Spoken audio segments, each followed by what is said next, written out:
well. So if you have specific questions for Diane, Ginger, and Steve and I will monitor the Q&A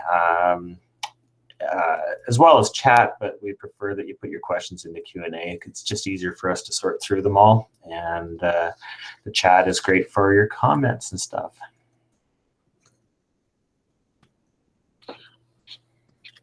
Minus 44 must be the wind chill.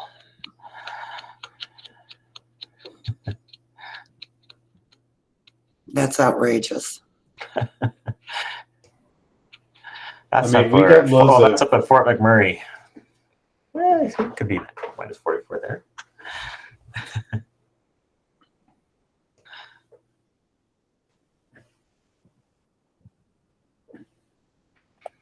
Okay, I'm from Europe. We don't count the wind chill for anything. We just go directly. But it was funny because they're forecasting a really, really cold spell in Finland now. So the military is giving people advice how to dress. If you live in Newfoundland and you live in southern Alberta, you got to factor in the wind chill. Yeah, but it's we don't count it. We just went like it's windy. But I agree. I don't understand that. Is it minus 44 or is it not minus 44? So. Yeah. I grew up when it was like minus 30, minus 25, and we still went skiing. Like that doesn't, that's because it's very dry. So it doesn't feel so bad. Numbers after minus 20 don't count when you're talking about temperature. It's just cold.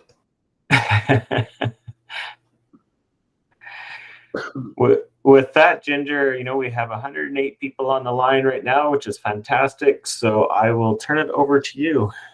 Okay. Clear my throat here.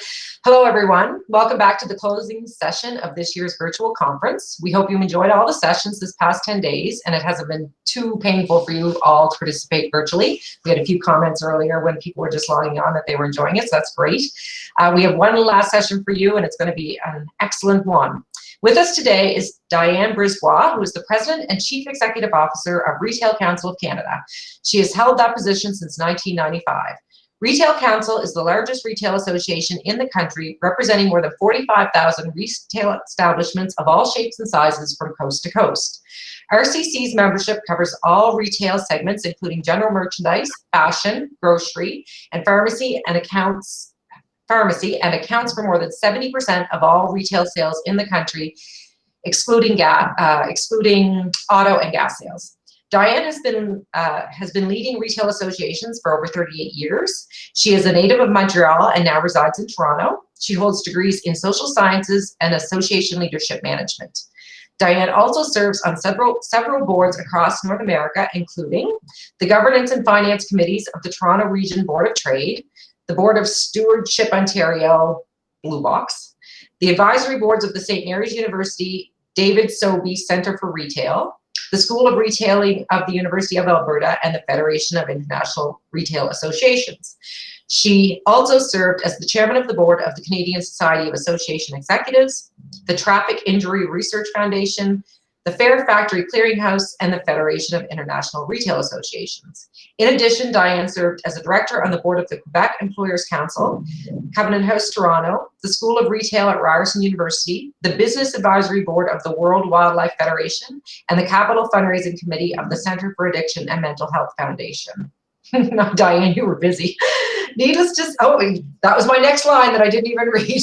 Needless to say, Diane is a very busy person, and I'm sure the coronavirus pandemic has only increased her work overload. Diane is here to talk to us about what is happening in the retail sector right now and what she envisions will look like in the months and years ahead. So please help me by welcoming Diane Brisebois. Diane, all yours. Thank you so much, everyone. And thank you, Ginger, for the kind and generous introduction. So what I thought I would do in speaking with the organizers is try to give you a sense of what we're seeing, what's happening in retail, what the trends are during COVID, post-COVID, and also then try to correlate that with your reality, which is in campus bookstores. But as I discussed with Greg, I think that there are less and less differences between your businesses today and retail businesses than there would have been pre-COVID. So I think it will be interesting. Really look forward to your questions.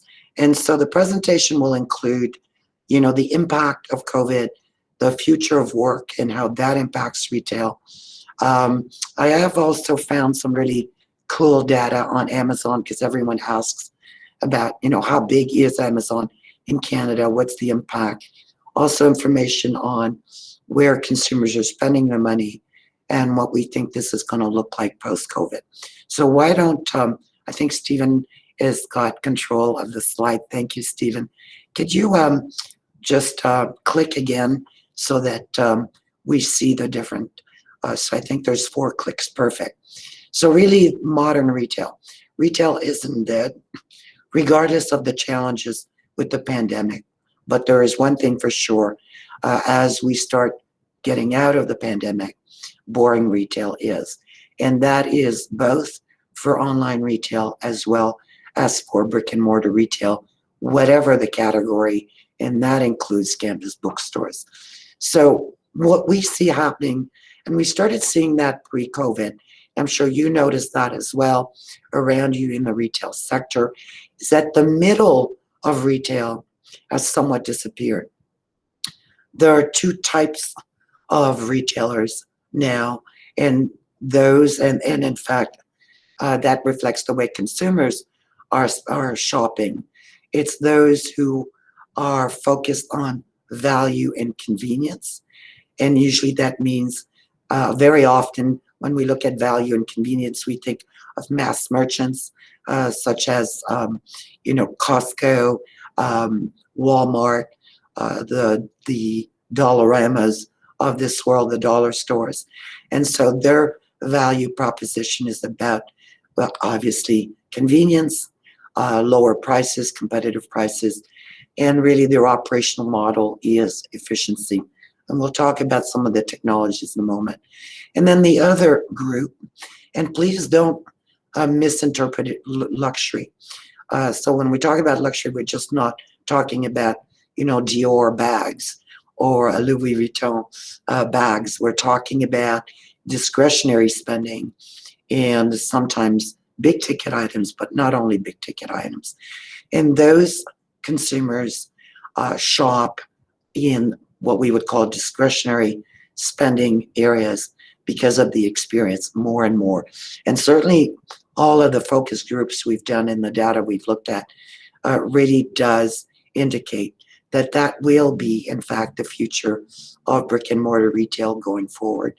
It is going to be all around experience. Now, a bit more complex than that, but we'll get into that in a moment. So going to the next slide, let's talk about the ongoing impact of COVID. Obviously, there are some categories and locations that have been affected more than others, and certainly you know that because you have as well during COVID, and some of them have felt it, as I say, as a shockwave or as a sledgehammer.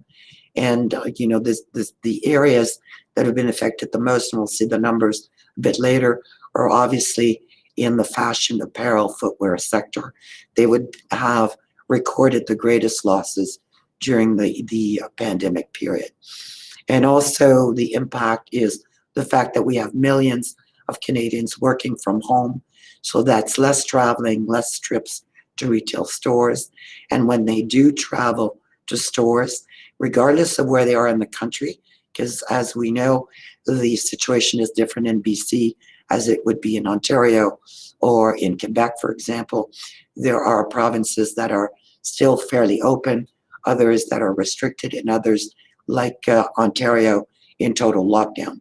So the travel, the trips, the bigger basket are all trends that we're seeing and impacts on the market. And bigger basket simply means that most shoppers now, regardless of what they're shopping for, are thinking about the amount of time they'll be spending in a social environment, including retail. So obviously, those retailers with mixed inventory that reflect the lifestyles of consumers during the pandemic have done much better than others. And we have seen the rise of the outdoor economy, and we believe that will be one of the biggest trends that will continue post-COVID. And we've seen that with the numbers in sporting goods sales, in sporting equipment sales, and the likes. Obviously, the winners throughout this pandemic, as many of you know, have been in grocery and home improvement in particular. And those that have been challenged have been in food services, apparel, travel, and tourism. Obviously, your sector has also been affected. It is in the category of challenges, specifically because in many cases, students were not going to universities or colleges, but they were doing most of their work virtually. And so your sector was also highly impacted. If you can click on that, we'll see some interesting numbers here and interesting graphs. I'll focus on the dark box at the bottom, which is a Leger survey. And we're tracking those numbers, and it's interesting to see how consumers or how Canadians feel about returning to work. And as you will note, is that as we go forward, trying to figure out what the landscape's going to look like in the downtown cores and then the office buildings, it's very obvious now that a lot of workers have adapted to working from home, and what they will look at going forward in regards to wanting to stay with the employer is that flexibility of working from home and working from the office with the appropriate health and safety measures. And what you see in the graph on the left there, it's interesting. I mean, imagine, university settings that are in the downtown core or any type of retailer in downtown area. You see the amount of trips, transit traffic, and you can see that the graph indicates that it's gone way down. And obviously, in different parts of the country where there is a concentration of office towers and where retailers rely on that traffic to survive and to grow, those are the sectors that have been highly affected. And we suspect that that will continue for some time. Going to the next slide, I want to talk to you about e-commerce in 2021 and beyond, and the impact of e-commerce. One of the questions we've been asked so many times is that is the growth of e-commerce, or the growth we've seen in e-commerce during the pandemic, is it going to be sustained? And the answer is yes. Now, will we see the spikes we saw during the restrictions and some of the lockdowns? And certainly the spike we saw during the first wave, the first wave, no. But are we going to see a drop? The definite answer is no. And I'll show you some figures a bit later on in regards to how well some companies have done. But basically, our projection is that when we talk about core retail, by the way, we're excluding gas and cars. And so we're talking about all of other retail. We now believe that total e-commerce sales represent close to 16% of core retail. So that's 16% of well over $325 billion in sales in the country. The increase year over year, as you can see, has been enormous. Now, some of the spikes are because of grocery e-commerce. Grocery e-commerce in Canada started at nearly zero and went from zero to enormous growth during the pandemic, not just the first wave, but way beyond the first wave, which tells us that consumers, regardless of age, have embraced digital shopping and certainly have embraced grocery e-commerce. And we believe that that will continue. And it will also influence the way people shop for other commodities as we move forward and move out of the pandemic. The next slide, please. The interesting part of all of this is going back to what I'd said earlier on, there are winners and losers. So as you can see, and these are November numbers, but they are reflective of the whole year. You would have thought that year over year, retail sales would have gone down, but in fact, they were up. But if you look at the graph on the right, we're talking about winners here. You'll see clearly who the winners were. And those who were affected the most are the ones who are on the left side. And obviously, you'll hear me say apparel, fashion, and all those who fall in that discretionary spend. But obviously, those who, so the grocery, all of you have heard the stories. People couldn't buy a hot, what is it called? A hot tub. They couldn't find heat lamps. Those were sold out. People were waiting 3 or 4 months. Everyone was investing. Everyone was, baking bread. We've heard those stories. So obviously a lot of the discretionary spend went in that category. So why don't we go to the next slide? Now, this is an interesting slide. If you can click again, Stephen, that would be great. And I think there are about 3 different graphs that will appear perfect. Thank you. What's interesting is if you look at the way the different categories have been performing, and you will see again that those that have been challenged in the first wave continue to be challenged throughout the summer months and the fall, and in fact, early winter. While we've seen some pickup after the first wave, this is a clear indication of how differently people are shopping.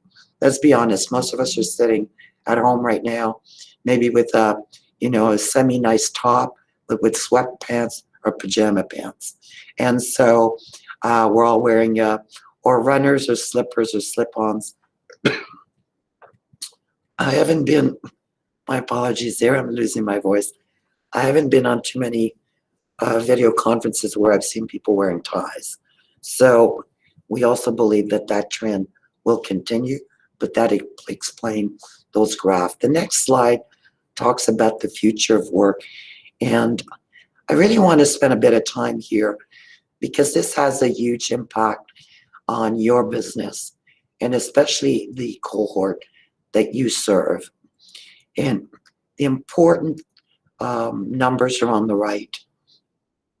And if you look at the way people are spending and how digital has changed and does influence the way people make their decisions and make their purchases, and also how important it will be for Canadians to return to work, because you can see the different behavior when people are at home versus when people are out of the home.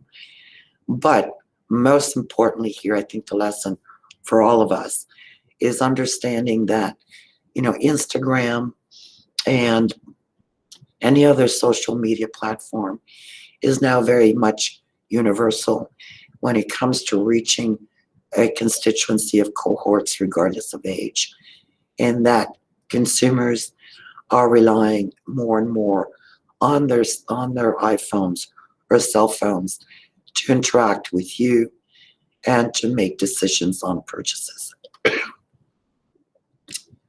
Next slide. A lot of questions about what's going to happen to cities. And obviously, there's been a huge shift, as we all know.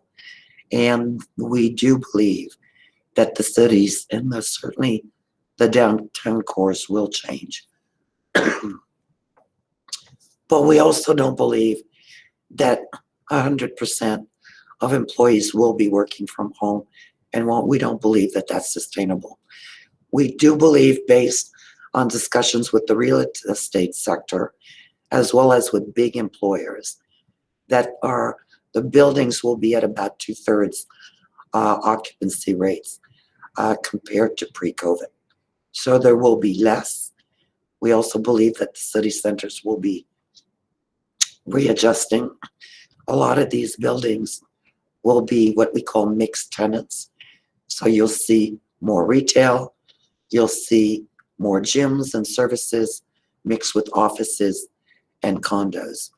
The next slide, you can see that while there's a lot of concern around the survival of the downtowns, while we've heard of Shopify and Twitter asking or telling all their employees that they will continue to work from home, we've also seen big players purchase huge assets.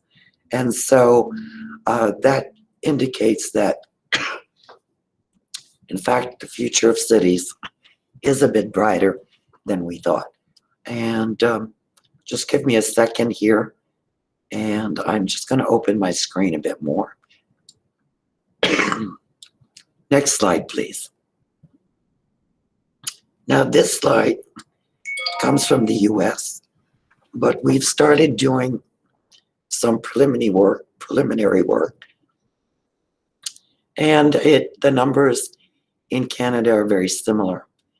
And it's interesting to look at discretionary spending and to look at the mix that you have currently in your footprint, in your store, and in fact online, and the different generations that you may be serving.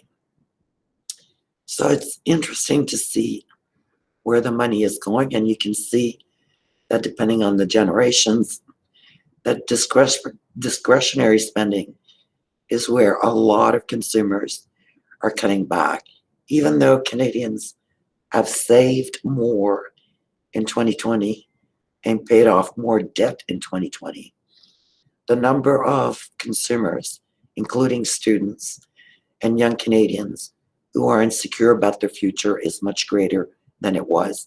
And that's going to be important when it comes to the mix of merchandise in your stores, as well as the price points in your stores. And if we could go to the next slide. I want to talk a bit about technology and how that's changing our lives. One of the big things we're seeing in the industry is huge, huge investments in efficiencies. And while that doesn't impact your business directly, it does speak to the investments that are made in technology to increase efficiencies. And we see that as also meaning that price will become, and price and competition for customers will become even more fierce. And not just by Amazon, but by many other retailers who are investing in these technologies in order to be able to increase their margins and be even more competitive in sectors that you may be serving right now.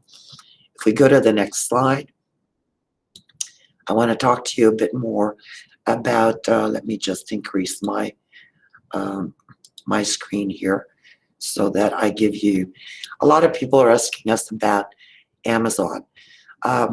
It's estimated that in Canada, Amazon sales are now well above $20 billion. The first one shows you the US, a couple first slides, but then we'll talk about Amazon Canada.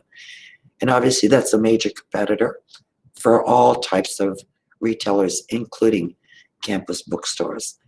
It's estimated that 82% of American households shop with Amazon, and you can see the numbers there. We can move to the next slide. What's very important in the next slide is how they're shopping and where they're shopping. And you hear often that Amazon is controlling the US retail market. In fact, that is not correct. In fact, Amazon represents about 5% of the total retail sales market in the US. However, this is an important number. Amazon share of the US e-commerce sales is extremely high, as you can see, nearly 40%. We believe those numbers are similar in Canada. Amazon is extremely innovative. It's pushing the bar up for everyone. And the next slide, please. Amazon is now investing in ways to be able to deliver, and is trying to resolve that cost associated with the last mile. this is an example of where they are investing their dollars. And I'm not sure, I'm just trying to make sure I can see the presentation. Okay, can we go to the next slide, please? Now, this is something that we are all very paying attention to. They have patents now, and everyone is aware of their, their Amazon Echo. And so this is a voice system. Most people don't realize that the voice system can hear everything and also take in all of the conversations that happen in a home around the systems. They now have patents that they're building, which will allow them, assuming there are no privacy lawsuits around this. But so here's a perfect example. If someone's coughing and sneezing, they have a patent that will allow them to be able to recognize this through artificial intelligence. And the next day, you will get a parcel delivered to you without having ordered it for everything that relates to colds. So they are trying to predict what you may need based on your conversations and based on your behavior, which is kind of scary when you think about it. But that is the future of retail in many ways, and one that will, again, continue to disrupt our lives and our retail formats. Next slide, please. My apologies. I'm dealing with, I've been dealing on and off with a cold, which is something that's not very common right now, but certainly not popular in a world where people worry when you do cough. So I hope you can still hear me correctly or properly.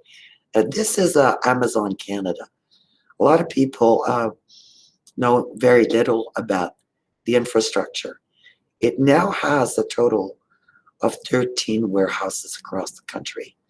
It has 14 Whole Food stores, which is a much smaller footprint than in the United States, where they have more than 450.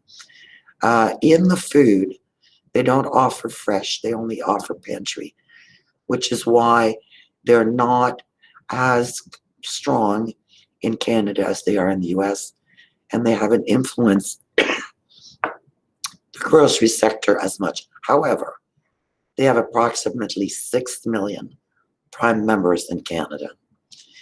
And you can see that we think that they are going to be looking at using Whole Foods and at expanding not just their food, fresh food in Whole Food, but also adding aisles in Whole Foods of Amazon products in the stores. And that will be interesting to watch because, as you know, they started as a bookstore. So we suspect that those categories will be relevant as they start expanding their network. They have 21,000 employees. And I won't bore you with the rest, but to give you a sense of how much bigger they are than most people think they are in this country. Next slide, please. What's interesting here is online grocery consumer insights. Even though they don't sell fresh, look at their position. Now, keep in mind, those numbers were put together prior to Sobeys unveiling its Voila, which is its online grocery. So, but they are top of mind for consumers, regardless of the age group. Now, a lot of people don't realize that one of their most profitable division is their marketplace. So it's not the Amazon products and Amazon retail as such, but it is the marketplace. So I wanted to show you in Canada who's on that marketplace. So if you can go to the next slide. I'm just going to expand this a bit here so that I can see what I'm talking about. You know, the interesting thing is look at the number of businesses with employees between 1 and 5 who are on the marketplace. So basically, Amazon in Canada has now literally become a platform for small business and entrepreneurs. So that includes, and there are a lot of small retailers now selling through Amazon, which makes it even more challenging because that means they can expand the assortment of goods that they offer consumers. And often when you're shopping at Amazon, you don't realize that it is coming from a reseller because it is under the Amazon brand. But it is often being shipped by the independent who sits on that platform. Next slide, please. So one of the things that I thought was interesting to look at is, consumer behavior. And you can see that, what are the factors when you shop on Amazon? It's certainly not convenience first, it's price. And I'm just saying that to all of you because as we get out of the pandemic, I don't know if you've seen the unemployment numbers that came out this morning, but very, very concerning. And the unemployment in retail is very high, but it is an indicator of the state of the economy as we get out of the pandemic. And as you look at your stores and your services, you can no longer say, well, we're more than just price. Price is going to be one of the top indicators for consumers, be they students or older cohorts. And that's because of the insecurity coming out of the pandemic. And based on all economists, that will last between 18 and 24 months before we start seeing consumers of all ages feeling more comfortable. So, so price. And if you remember in the first slide, we talked about convenience. So shipping time. Is it easy? Is it convenient? Can I get it right away?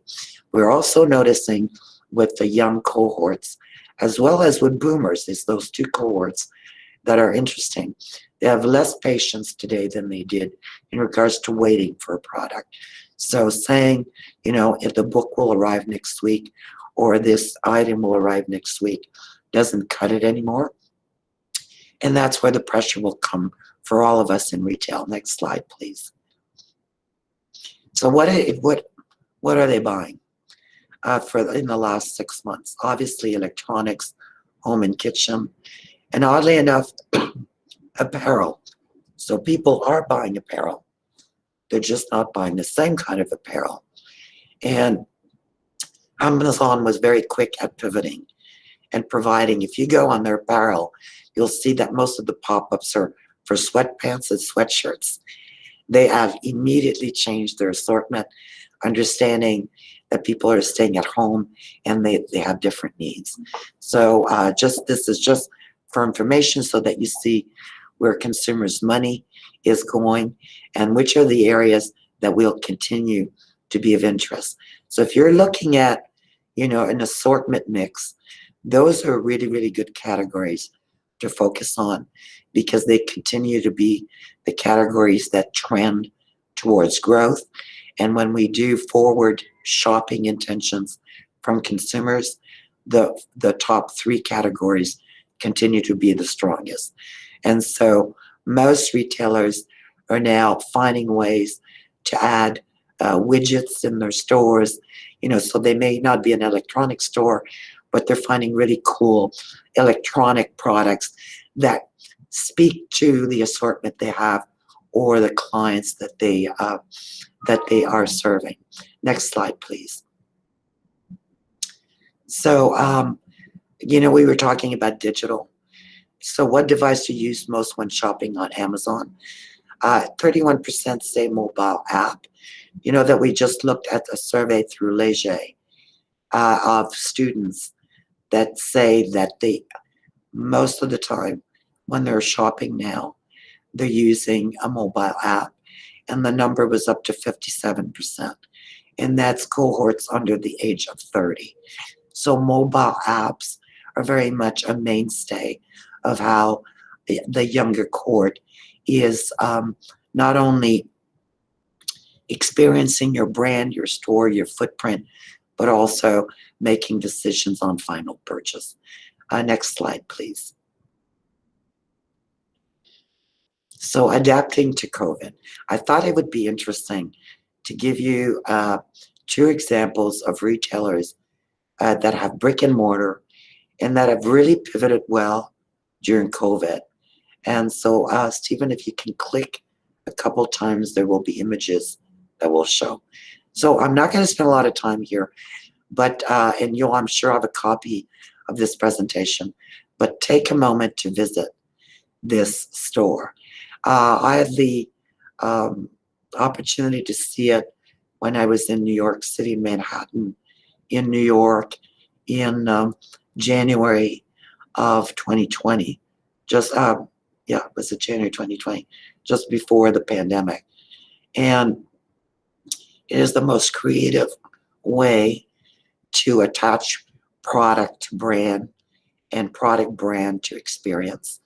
And so I would encourage you to have a look at this specific store. It is Schofields is and this gentleman is just brilliant.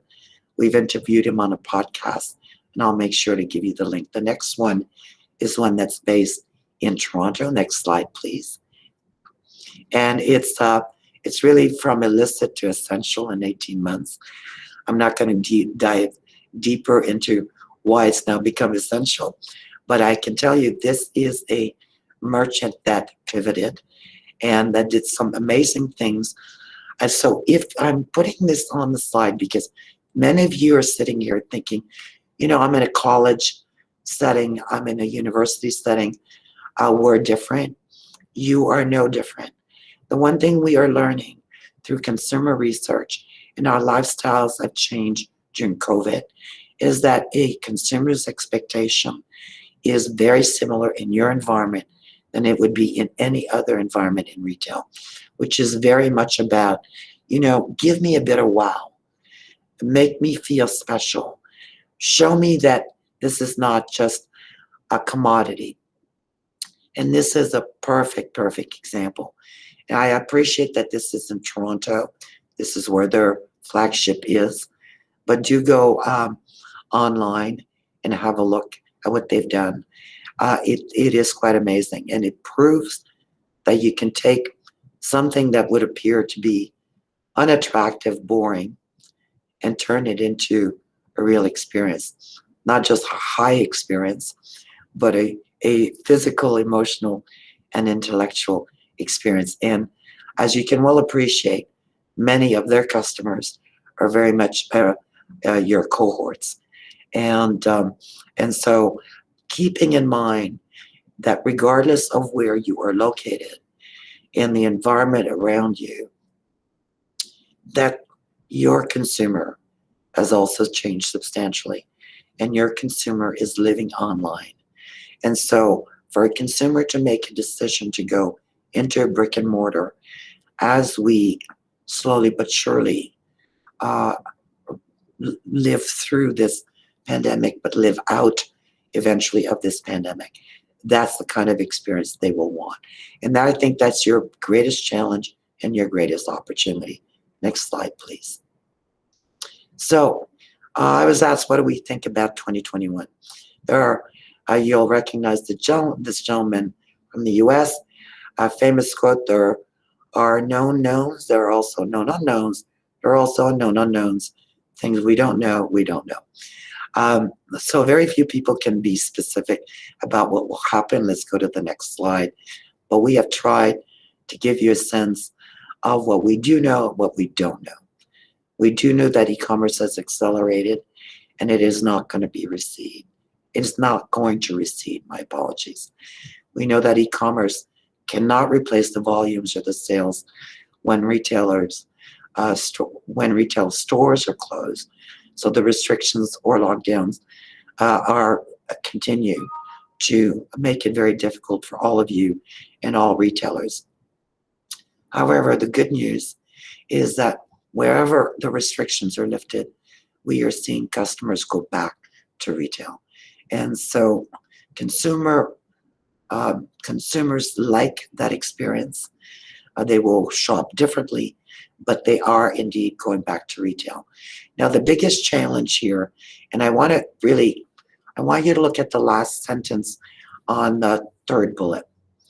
consumer behaviors of the past are decaying assets on the balance sheet.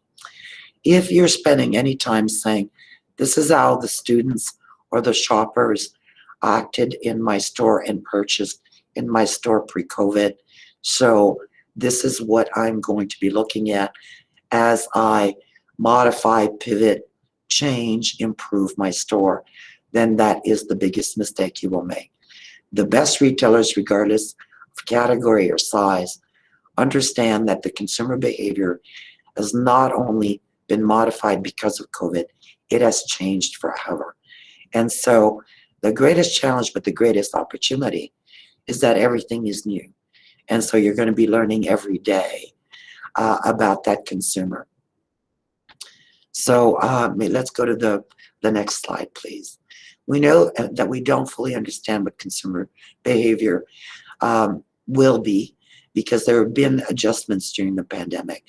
But we do know that there are some long-lasting impacts due to the pandemic.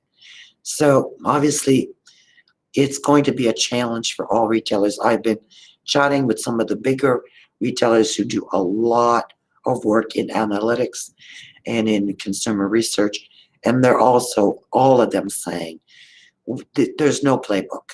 This is about now being really good at staying in touch with consumers, communicating with them, asking them how they feel, what they want, how they want it, because we can't rely on all the data that we accumulated over the years, because the habits of consumers have changed. And the key we're hearing from everybody, small and large, is you need to be nimble. You really need to be nimble.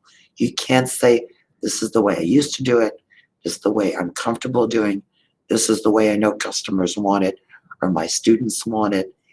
It is not, it's developed muscle memory of innovation. It's always questioning yourself and saying, is it because this is my comfort zone? Or is it, or should I be, really challenging myself? Next slide, please. Expect consumers to continue to destination shop, not browse. Retail stores. Browsing more and more will be done on social media. Expect that the first part of the year will continue to be challenging, but we do expect that there will be a shift from goods and services as people get more comfortable getting around. Expect another 6 months of working from home, and that will have an impact on your business. But we do expect also malls to come back and downtown cores to come back, and in fact, activity in your stores to come back, even though in some cases you do have some activity. We don't believe that we will see really a return to semi-normal until about the fall of 2021. I wish I could give you better news, but I'd rather be realistic than provide false hope. Next slide, please. So Harry Truman, a great quote, give me a one-handed economist. All my economists say on one hand, then but on the other hand. So that's just to say that there are a lot of opinions out there. We're checking the trends.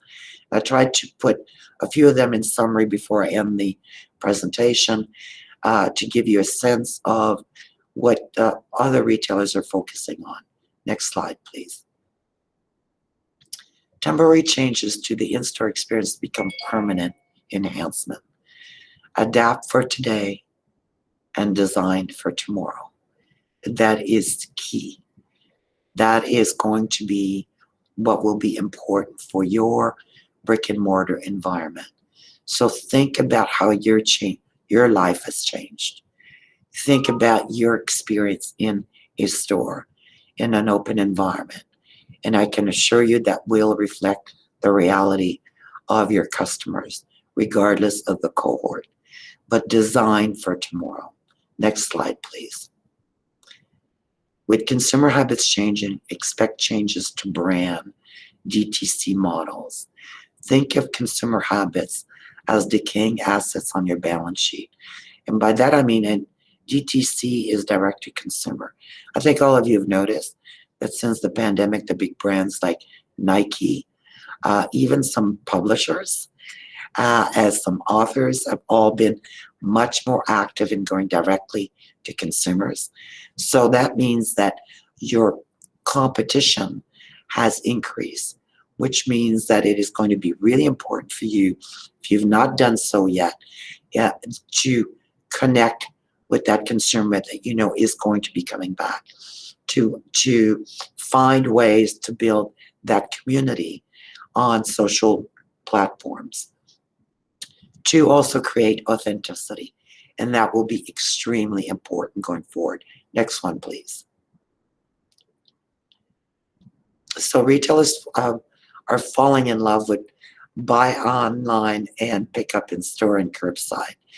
A lot of people have asked us, will that trend continue? We believe that trend will continue, but the challenge there is that it's not very efficient, it's very expensive. So we think that that will continue more with those retailers that are able to build volume and have scale.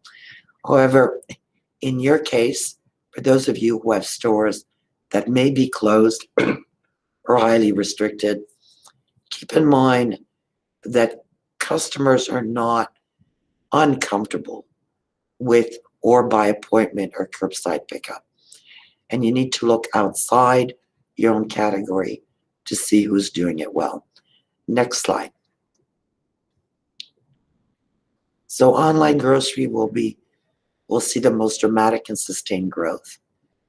And the insight here, e-commerce well executed is going to just blow the competition away. And I think the lesson for all of us on this call, and I've repeated that often, and Michael LeBlanc, who's our retail advisor on staff, has repeated it. Don't just look at what's happening in your sector. Look at what's happening in other categories of retail. There's a lot to learn. And it doesn't matter if they're the largest players or small players. You will see a lot changing in retail in the next 6 to 12 months. So pay attention to those brands who are innovating, because there's always a pearl, something you can learn. But I think the final lesson here is that e-commerce is here to stay. It is going to be part of every consumer's journey in making a decision to purchase, where to purchase, better understanding price differential, value, and experience. Next slide. And the last one is one that I think you guys can really shine, is on sustainability. And while the slide here is showing you what we would call, waste, sustainability also includes being responsible and active in the community. It's the way you treat employees, the kind of programs you put in place to support each other, your employees, and your community. The one thing retailers don't do well, and I don't think campus bookstores do enough, because there is so much part of the community, is really blow your own horn and be much more visible about what you're doing, even if there's small things. They will make a huge difference in all the surveys we've done with your cohorts. Social activism, responsible sourcing, community involvement, employment, mental health, all of those issues and programs are becoming key for those consumers. And you all do something in those areas, but you often forget to highlight what you are doing in the community. And so that will be even more important. Next slide, please. So how do we think of 2021? I think there are 3 more bullets there, Stephen. Thank you. So I know all of you are really frustrated. I know retailers are going, how do I plan? I thought I'd add a bit of levity before I stop. So this is our strategic planning. Well, okay, I guess I have a hunch. Maybe this could happen, that could happen, maybe not. Who the hell knows next year? So feel that you're in good company. It is very difficult to do strategic planning right now because no one knows what really will happen. We can give you a bit, of an outlook. We know that, the life will not return to normal in 2021. The economic outlook is a K recovery. And so there will be, on one hand, lower household debt, on the other, disruption for Canadians attached to impacted industries. And so keep in mind that that will be key as you look at your strategic planning. E-commerce will continue to grow, including the experience online. And employees will not all go back to the workplace. There will be a huge number of courses that will work and study from home. Our best guess post-COVID is that 60% of people will return to their workplace and within learning environments. So that will change how you communicate, what you do, both in store and on your platforms. But I just want to let you know that a lot of the questions and concerns and worries you have are those that everyone else is having, because we don't have a playbook for a pandemic like COVID. A lot of what we're doing is guessing. A lot of what we're doing is being very nimble and trying to be innovative. And a lot of what smaller retailers are doing is also partnerships. So I'm not sure if there's another slide, to be honest. So let me go to the next one, Stephen.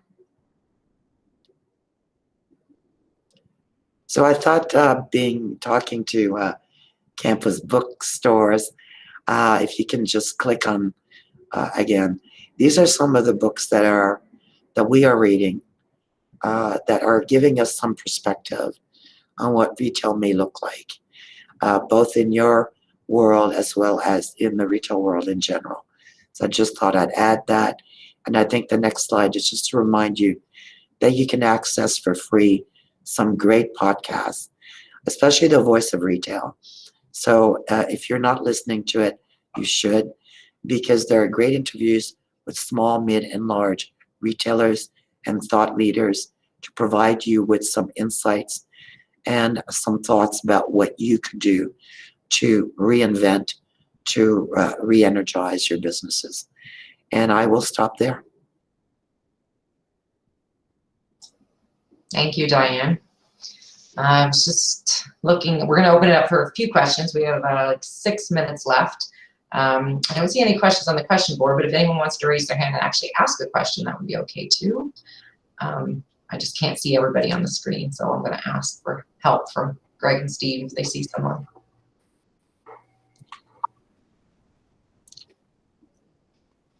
Let me add something for campus bookstores, because I was asked about, what are the things that we're seeing, and I was looking at what was happening in the U.S. and in specialty retail. One of the things that you should be considering, and I know that this is something that comes naturally for many of you because of your environment, but we're seeing more and more pop-ups and partnerships between non-competing retailers in store environments. We're starting to see it more and more in areas where retail is nearly fully open. Sometimes many retailers are saying, how do I increase my assortment or change my assortment? But you need to think about partnerships. You also need to look at those partnerships also when it comes to experiential.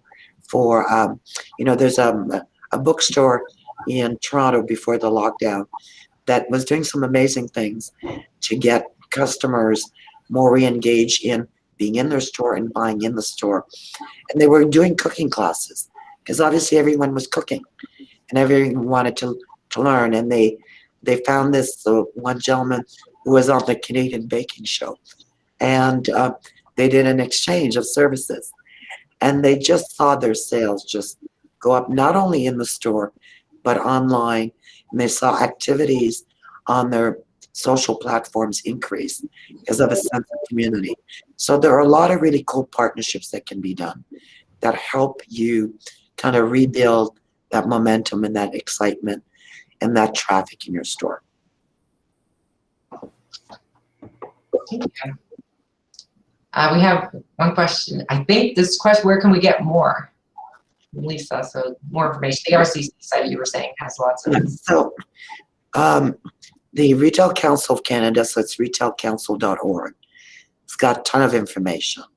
But I'm also going to give you my email address. Don't share it with lots of people. Keep it to yourself. But once a month, you should just send me a note and say any other research that you think could be helpful. So I encourage you. So I'm going to, I don't know if I can put it in the chat, but yes, I can. So in the chat, I'm putting my email. So keep it and use it. We know that you guys are facing different challenges, but we also know that a lot of the things you'll be looking at are things that other retailers are testing and are trying. So it will be my pleasure to send you links every month of really cool concepts or stats on cohorts and their lifestyle changes and shopping habits changes. Unfortunately, I can't always give you very, very detailed assortment information in your categories, but ask the question, because if I can find it somewhere, I'll get it to you. And I can work with the association so that it can be shared with everybody. But right now, even the big retailers, they're reaching out, they're asking questions. So do that. And that's the role that we play. Doesn't matter if you're a member of Retail Council or not. We have opened the doors to everybody. These are difficult times. It is a pandemic. All of our budgets have been, reduced. Some of us are doing a lot of volunteer work. And so it would be an honor to be able to help all of you. I know that the information I've given you is somewhat, general, but I hope there were a couple of ideas and some insights and a bit more information that you may not have had. But as we go forward, be specific. If you're looking for anything, if you want to connect with someone or work through the association, or just email me directly. We did have one question in the Q&A. I'm not sure how much time we have for it, so maybe you can offer something, but it's looking to share a few merchandising ideas. So when we're talking about, so one of the challenges we're all going to have when it comes to merchandising, so we're talking about merchandising the store from a space perspective and merchandising from an assortment perspective. You need to remember that all the surveys we have done, and I'll make sure that I share that with you guys, is the weekly Leger consumer surveys, and a lot of them are about people's behavior in retail or in social environments. Consumers are saying, of all age groups, that health and safety and space in an enclosed environment will be very important. So you need to look at the way your store is designed, and that will be key in how you're merchandising your store. Space is going to be a premium for consumers, not feeling crowded, feeling that they can move without bumping into people. That will be number one. Number two, consumers are looking at things that will surprise them. And so if you start looking in the areas you live in, if the stores are open, look at some of the very creative retailers like Lululemon, Aritzia. But it's not just that category. There are a lot of smaller retailers.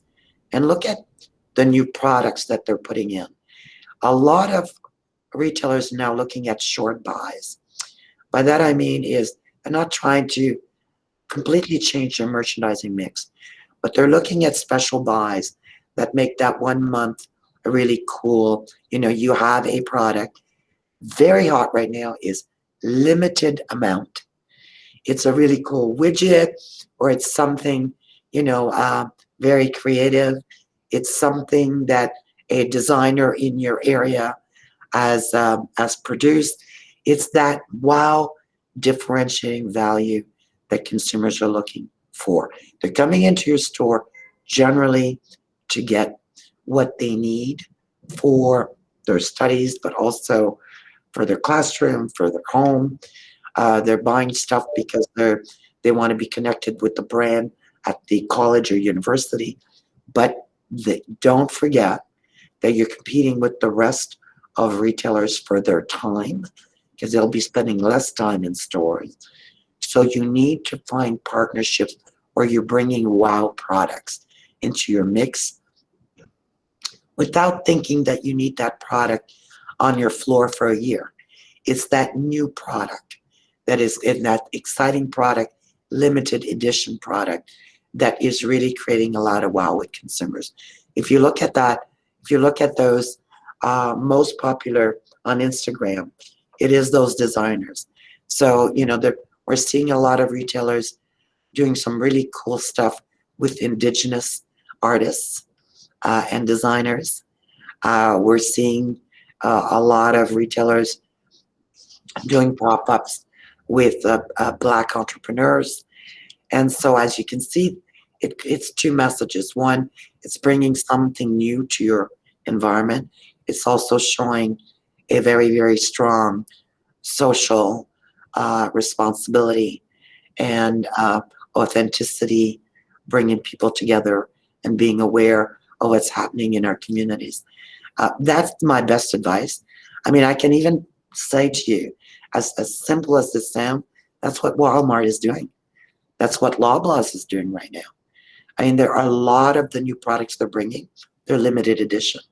There's a lot of products that they're featuring in their store that they feature as this comes from an entrepreneur in Lethbridge, Alberta, or from this Indigenous community.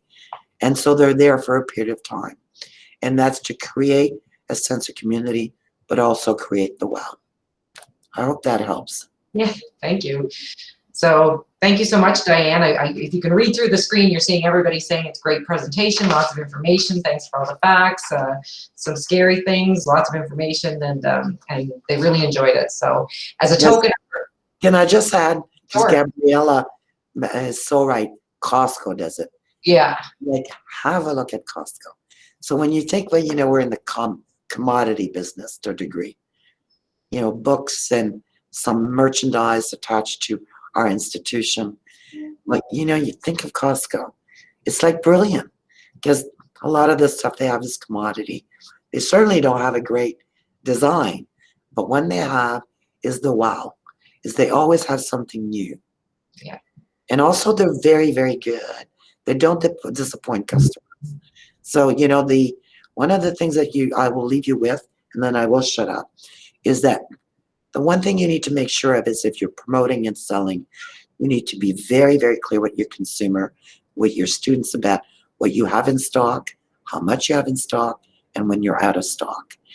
And you see that even online, where consumers are making decisions based on websites that are very clear about this is how much we have in stock, versus finding out after you've finished your entire journey and you're checking out the basket that it says, well, these 3 are back ordered.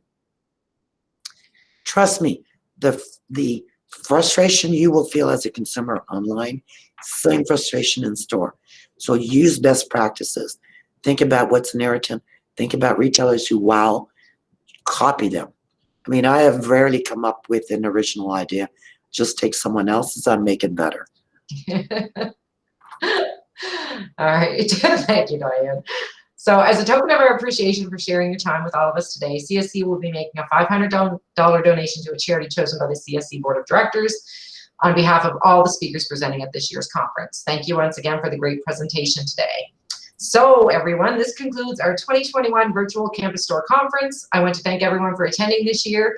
We had a total of 163 members registered for the conference this year, representing 52 different institutions and campus stores. I sincerely hope you enjoyed all of the sessions this year and that you will join us again next year in one way or another, virtual or in person. The plan right now is for us to be back meeting in person in Toronto next year, January 24th to 27th. Tentatively scroll that in your calendars. 2022 for our regular conference and trade show, but watch your email for a post-conference survey. We hope you will take a moment to complete that survey, as it will help us plan next year's conference in whatever form it comes. The CSC board will also be looking to continue offering online sessions and presentations throughout 2021. So if there's a topic you would like us to focus on, please let Greg or any of us on the board know. For now, enjoy the rest of your day, and we'll see you sometime soon. Have a great weekend. Bye, everyone. Bye, everyone. Thank you so much. Thanks. Thank you so much, Diane. Happy Friday.